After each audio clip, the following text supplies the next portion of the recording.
नमस्कार मित्रों, मैं डॉक्टर राजकुमार हिंदी नवजीवन चैनल में आप लोगों का पुनः स्वागत करता हूं। हम लोग कबीर विशेष अध्ययन पढ़ रहे हैं और इसी दृष्टि में आज हम लोग पढ़ेंगे कबीर की भाषा। कबीर की भाषा और यह हम लोग पढ़ रहे हैं हिंदी नवजीवन चैनल, जो यूट्यूब चैनल हमारा है उसके माध्यम से हम लोग अध्ययन करेंगे। इससे पहले हमने सारे वीडियो इस चैनल पे डाल चुके हैं।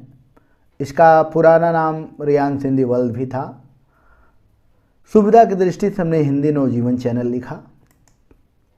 कबीर की भाषा कैसी थी उस पर विचार करने की ज़रूरत है। आज हम लोग कबीर की भाषा में ही अध्ययन करेंगे। कबीर, चूंकि मित्रों कबीर पढ़े लिखे नहीं थे, उन्होंने स्वयं कहा कि मस कागज छूयो नहीं, कलम गयो ना हाथ। न हम कभी कागज छुए न कलम हाथ पकड़े। अब बताइए, जो कागज कलम छुआ ही नहीं वो पढ़ेगा कैसे? मतलब इतने गरीबी माहौल में पले थे कबीरदास जी। और जो इनके माता पिता थे, भला कि वो असली माता पिता नहीं थे, उनको पाल पोस के बड़ा किए थे, वो खुद पढ़े लिखे नहीं थे तो इनको कहाँ पढ़ाते।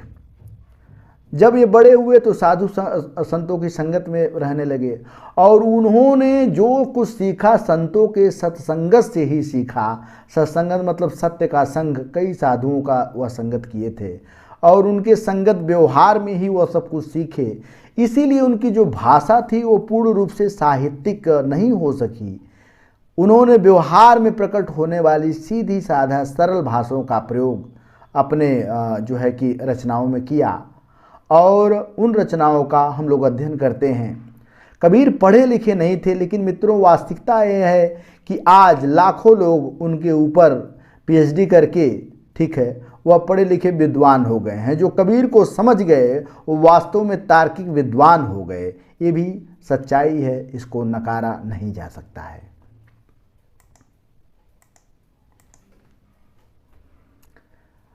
अब चूंकि पढ़े लिखे थे नहीं तो अनेक भाषाओं का उनके जो रचनाएं थी साखी सभद्रमैनी में, अनेक भाषाओं का संयोग हो गया, मिलाप हो गया। ठीक है, तो जो आलोचक को जो पल्ले पड़ गया, मतलब जो आलोचक को जो पल्ले पड़ गया उसी को लेकर कबीर की भाषा का मूल्यांकन कर डाला। उसी के आधार पर वह भाषा के रूप का प्रतिपादन भी कर डाला। ये भी सच्चाई है। अब मित्रों, चूंकि कबीर पढ़े लिखे नहीं थे तो उनकी जो भाषा थी अर्थात वाणी थी वह स्वयं लिपिबद्ध भी नहीं किए, लिखे भी नहीं। तो जो कालांतर में उनके शिष्य जो धर्मदास जो संकलन किए थे और जो उनके शिष्य संकलन किए थे उसमें भी कुछ परिवर्तन आ गया। ठीक है, ये भी उनके भाषा का विशेष एक अंग है। आगे बढ़ते हैं। कबीर के अगर भाषा के संदर्भ में मित्रों हम लोग अगर देखें तो कबीर की भाषा में जो अगर पहले विचार जिसका हम लोग नाम ले सकते हैं वह रामचंद्र शुक्ल हैं। देखिए, मोछ बड़ी बड़ी थी, चश्मा लगाए रहते थे। इनको ध्यान से देखिए और इनके शब्द को ध्यान से देखिए। इन्होंने क्या कहा कि कबीर की भाषा सधुक्कड़ी भाषा है। अब चूंकि ये क्या किए कि कबीर की भाषा का सही मूल्यांकन नहीं, कबीर के साहित्य का भी सही मूल्यांकन नहीं किए। इनके अंदर पक्षपात की भावना कूट कूट के भरी थी। शायद इसीलिए इनको तुलसी प्रिय थे, लेकिन कबीर से इनका लगता था जन्मजात बैर है। इसके कारण कबीर की भाषा का मूल्यांकन सही से नहीं कर पाए थे ये रामचंद्र शुक्ल। और ये क्या कह डाले कि कबीर की भाषा क्या है भैया, सधुक्कड़ी भाषा है। ध्यान रखिएगा, सधुक्कड़ी भाषा है। ठीक है, लेकिन बगल में इनके जैसे जो ये नीचे आप लोगों को दिखाया जा रहा है, जिनका नाम है ये बच्चन सिंह। ध्यान से देखिएगा, बच्चन सिंह जो हैं, ये बच्चन सिंह, चश्मा ये भी लगाए हुए हैं, बड़े सीधे साधे सरल बच्चन सिंह। तो बच्चन सिंह का हिंदी नाटक बड़ा प्रसिद्ध है। ये क्या कहते हैं कि कबीर की जो भाषा है संत भाषा है। ठीक है, तो तुलना थोड़ा सा कर लीजिए। एक आदमी कह रहा है कि कबीर की भाषा सधुक्कड़ी भाषा है। वो आदमी कौन है? रामचंद्र शुक्ल। रामचंद्र शुक्ल ने क्या कहा कि कबीर की भाषा सधुक्कड़ी भाषा है, जबकि बच्चन सिंह क्या कहते हैं? बच्चन सिंह कहते हैं कि संत भाषा है। मतलब ये साधुकड़ी, साधु वाली भाषा कह रहे हैं तो संतों वाली भाषा कह रहे हैं। तो ये दोनों का कंपेयर जरूर करिएगा, कभी परीक्षा में आए तो बच्चन बोले तो संत भाषा, रामचंद्र शुक्ल बोले तो साधुकड़ी भाषा। ये दोनों इनके भाषाओं को अपने अपने ढंग से मूल्यांकन किए। फिर हम लोग आगे बढ़ते हैं। उसके बाद मित्रों आगे जो इनके संदर्भ में जो सबसे बढ़िया विचार जिनका नाम लिया जा सकता है, जो इनका सही मूल्यांकन भी किए, वो हैं हजारी प्रसाद द्विवेदी। चूँकि हजारी प्रसाद द्विवेदी आप लोगों को पता ही होगा कि रामचंद्र शुक्ल के ये शिष्य परंपरा में थे हजारी प्रसाद द्विवेदी, या कह सकते हैं कि मित्र भी थे। यही हजारी प्रसाद द्विवेदी, ठीक है, इन्होंने कबीर का सही मूल्यांकन किया और कबीर के सही मूल्यांकन के साथ कबीर की भाषा को भी इन्होंने बड़ा ज़बरदस्त अपनी बात कही। वह लिखते हैं कि कबीर का भाषा पर ज़बरदस्त अधिकार था। कैसा अधिकार था? ज़बरदस्त अधिकार था, ठीक है। वे वाणी के डिक्टेटर थे। कबीर किसके डिक्टेटर थे? तो वाणी के डिक्टेटर थे। जिस बात को उन्होंने जिस रूप में चाहा उसी रूप में कहलवा लिया। बन गया तो सीधे सीधे, नहीं तो दरेश देकर। ये बहुत बड़ा भाषाविद ही कर सकता है कि भाषाओं में कैसे परिवर्तन करना है, कैसे जोड़ देना है। ये कला में बहुत बड़े माहिर जो है कि कबीर दास थे। अब भाषा कुछ भी हो, फिर आगे लिखते हैं कि भाषा कुछ भी हो, मतलब भाषा कोई भी हो, राजस्थानी या भोजपुरी या अवधी, ब्रजी, ठीक है, उसमें 5 भाषाएं विशेष रूप से चल रही थी, उनके सामने लाचार ही आती है, ठीक है। कबीर का भाषा पर ज़बरदस्त अधिकार था। वे वाणी के डिक्टेटर थे। जिस बात को उन्होंने जिस रूप से चाहा उसी रूप से कहलवा लिया। बन गया तो सीधे सीधे, नहीं तो दरेश देकर। भाषा कुछ भी हो, कबीर के सामने लाचार नजर आती है। यह विचार कौन कहते हैं? ये विचार हजारी प्रसाद द्विवेदी का है, ठीक है। इतना जरूर ध्यान रखिएगा। आगे मित्रों हम लोग अगर श्याम सुंदर दास की चर्चा करें तो श्याम सुंदर दास भी बड़े अच्छे भाषाविद हैं। कबीर का सही मूल्यांकन किए। देख लीजिए, श्याम सुंदर दास को पहचान लीजिए। चश्मा लगाए हैं, टोपी लगाए हैं, ठीक है, कोट पहने हुए हैं। यही श्याम सुंदर दास ने क्या कहा कि कबीर की भाषा टेढ़ी खीर है। कबीर के भाषा को समझना इतना आसान नहीं हो। बहुत बड़े भाषाविद थे, केवल पढ़े लिखे नहीं थे अगर देखा जाए तो।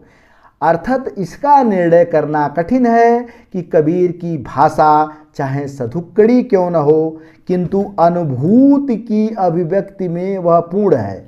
कबीर ने क्या किया कि अपने अनुभूतियों को अपने दोहों और पदों में उतारा। जो वो आँखों से देखे, जो अनुभव किए, उस चीज़ को उन्होंने अनुभूति की अभिव्यक्ति में पूर्ण है। फिर क्या कहते हैं आगे मित्रों कि कबीर की भाषा पंचमेल खिचड़ी है, ठीक है। आप हमको कमेंट करके बताएंगे कि किस 5 भाषाओं का उल्लेख पंचमेल खिचड़ी में किया जाता है। आप निश्चित रूप से हमको कमेंट करके बताएंगे कि पंचमेल खिचड़ी में किस किस 5 भाषाओं का प्रयोग किया जाता है। आगे बढ़ते हैं मित्रों।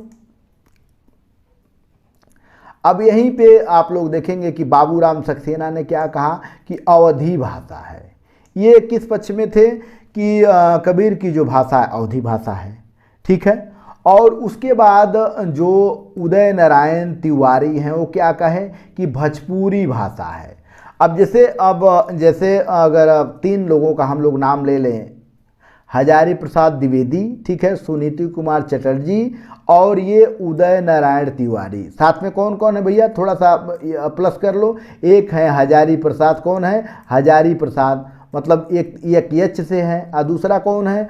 सुनीति कुमार चटर्जी, बहुत बड़े विद्वान थे। तो उदय नारायण तिवारी, हजारी प्रसाद द्विवेदी, सुनीति कुमार चटर्जी का ये कहना चाहते थे कि कबीर सही मायने में भोजपुरी के कवि हैं। यानी इनके भाषा को, जैसे उदय नारायण तिवारी ने स्पष्ट कहा कि ये इनकी भाषा भोजपुरी है। लेकिन साथ में अगर हम गोविंद त्रिगुणायत और पंडित परशुराम चतुर्वेदी की चर्चा करें तो उनका कहना है कि कबीर ने अपने बोलियों में कई बोलियों का प्रयोग किया, यानी एकाधिक बोलियों का प्रयोग किया। इस पक्ष में गोविंद त्रिगुणायत और परशुराम चतुर्वेदी जी हैं। आगे अगर मित्रों बात करें हम लोग तो कबीर का जो सबसे प्रिय अलंकार था वह मित्रों रूपक था। कौन अलंकार था? रूपक अलंकार उनका बड़ा प्रिय था, यह ध्यान रखिएगा। और इसके साथ ही जैसे वह रसवाद की कोई बात पद हो या आध्यात्मिक पद हो या साधारण जनता के सामने रखना चाहते थे तो मानवीकरण कर लिया जाते थे। जब कुंडली जागरण की वो चर्चा करते हैं तो कई चीज़ों का मानवीकरण किए हैं, ठीक है। उसके बाद विरोधाभास अलंकार भी है। विरोधाभास अलंकार, आप विरोधाभास और अचरज अलंकार बार बार देखेंगे। जैसे मान लीजिए कि जब हम कबीर का दार्शनिक पक्ष पढ़ा रहे थे तो उसमें विरोधाभास आपको अधिकांश मिलेगा। उत्प्रेक्षा अलंकार, उत्प्रेक्षा अलंकार इनको विशेष क्या बोलते हैं प्रिय था। जहाँ मानो मनहु जनहु जनही, जहाँ शब्द आए, जहाँ मानने वाली बात आए वहाँ उत्प्रेक्षा अलंकार होता है। कई जगह यह जैसे उत्प्रेक्षा अलंकार का प्रयोग किए हैं। उदाहरण के लिए यह देखा जा सकता है कि कबीर तेज आनंद का मानो, यानी उत्प्रेक्षा अलंकार का सीधा सीधा यहाँ उदाहरण मिलता है। उगी सूरज की सेड़ी, पति संग जागी सुंदरी, कालीन दीठा टेढ़ी। तो ये जैसे इनके क्या बोलते हैं, अगर हम लोग थोड़ा सा अच्छे ढंग से देखें तो इनकी जो कबीर के दो ही, चूंकि प्रबंध काव्य लिखे नहीं थे कबीर, क्या लिखे थे तो दोहा लिखे थे, ठीक है। दोहा ही साखी का निर्माण किया। साखी मतलब साक्षी, जो आंखों से देखे थे, सुने थे, अपने अनुभव से उसको दोहों में परिवर्तित कर दिए। और एक था पद, पद में वो अपना गीत गाते थे, भजन गाते थे। जैसे एक उदाहरण हम लोग दे सकते हैं कि कौन ठगवा नगरिया लूटत रे, कौन बांस का बनन खटोरवा तापर दुल्हन सूतत रे, कौन ठगवा नगरिया लूटत रे। एक और देख सकते हैं कि दुल्हनिया गाऊ मंगलाचार, हमरे घरे यह राजा राम भरतार, ये भी है।